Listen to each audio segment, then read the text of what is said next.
So I'm excited to showcase this one to you all because it reminds me of the days when elemental wells were a thing in Destiny 2. Man, I'm old. That's because our regen on all three abilities is just insane. You just cycle through them while having near infinite uptime on them. You have Devour, Void Overshields, Volatile Rounds, Weaken and Disorienting, Invisibility, and we have combined all these into such a fluid gameplay loop that leaves Void Carnage in your wake everywhere on the battlefield, and you guys are going to love it. This is all in Mythic content, by the way, so this is difficult and we're in here solo. Now there are two different versions in which you can play this build. The first is the gameplay you're currently watching, where we're using the aspect Trapper's Ambush to dive to the ground with that smoke bomb. This version of the build is more aggressive and more enjoyable to me personally because it's just a different playstyle than I'm used to on the Hunter. But the second version is using Stylus Executioner aspect instead of Trapper's Ambush, and we just throw our smoke bombs instead of diving with them. This allows us to play a little further back and not be as aggressive, and play a little bit more safe. I still played it pretty aggressive, but you definitely don't have to. But that's the only difference between the two different styles of play. The mods that we're going to choose, the fragments, and the stats that we prioritize, all three of these things play a massive role, and they all stay the same regardless of which aspect you choose. You just switch that one aspect based on your playstyle. And just remember that Trapper's Ambush can make your allies invisible too when you dive to the ground on top of them, so it's pretty useful when you need to get a res on one of your fellow guardians, and then make you both go invisible to get out of harm's way. Now make sure to pay attention to the gameplay loop and the fragments and mods, because you'll see me popping out 4 orbs of power pretty instantly, even in Mythic content, and these orbs help fuel a ton of different stuff for us throughout the build, and if you're not creating as many of them, it won't feel as good for you. For your super, when you're solo against beefy enemies or just want something a little bit with more damage and play a little bit different, I was taking Movius Quiver. In Mythic content, we were getting it back so fast that it really helped against those high health orange bar targets that you see me using it on quite often. Of course, take Gambler's Dodge to get that melee back when we dodge.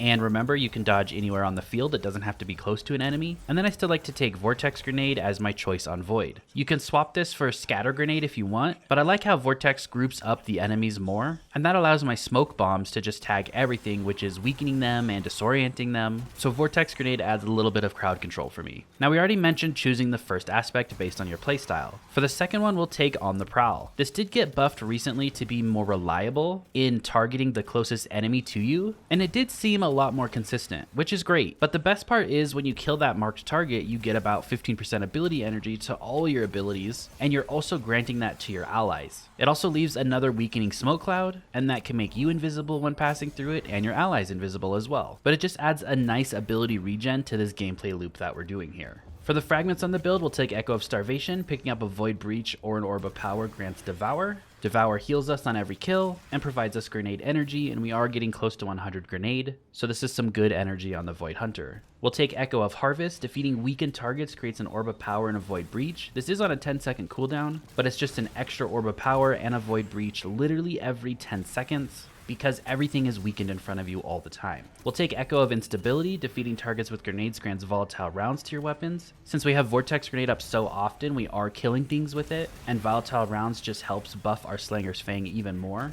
and it's just pretty to see. The Void Explosions from volatile rounds still has to be one of my favorite things in Destiny 2.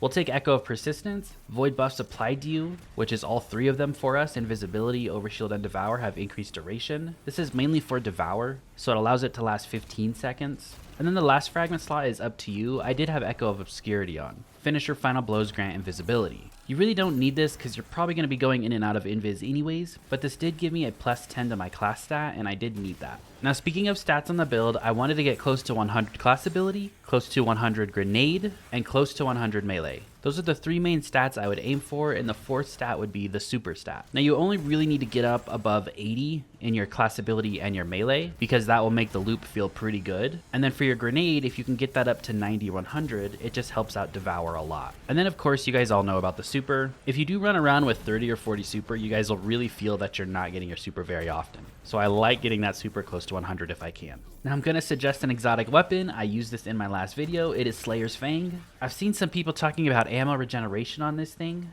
and I'm like, man, you can get this ammo regeneration to 100, which basically means you have infinite ammo, guys. You guys are watching the gameplay, right? You see how often I'm using this shotgun and how often I'm creating special ammo. You only need 4 or 5 kills to create a brick, you only need a finisher to create a brick, and you only need to add like 2 mods into the build that give it 100 ammo regeneration. So I promise you guys, if you use it, it's gonna feel good. For our exotic armor choice, that is Khepri Sting. This got reworked this season. I did a build earlier in the season on Prismatic, which I still really love, but I wanted to test it over on Pure Void, and it did not disappoint. And I think the gameplay can kind of speak for itself on how competitive Void still is if it's built correctly. The exotic perk on here is Touch of Venom. Defeating a weakened target releases a burst of weakening smoke and refunds smoke bomb energy. So you're just spreading that weakening cloud every time you defeat a weakening target. And we get about 50% of our melee back when we do defeat a weakened target. And that's thanks to our melee stat. Now for the mods on the build, these are really important, so make sure to get them slotted in correctly.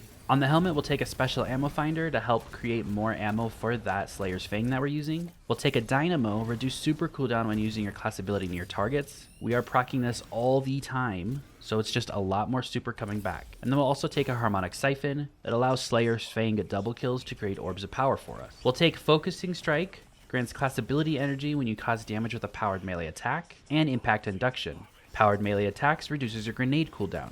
So every time we use that smoke bomb, we're feeding our class ability and our grenade, and we're using the smoke bomb the most. We'll also add in a firepower on our gauntlets. This allows the vortex grenade to create an orb of power when it kills something, and that does happen often.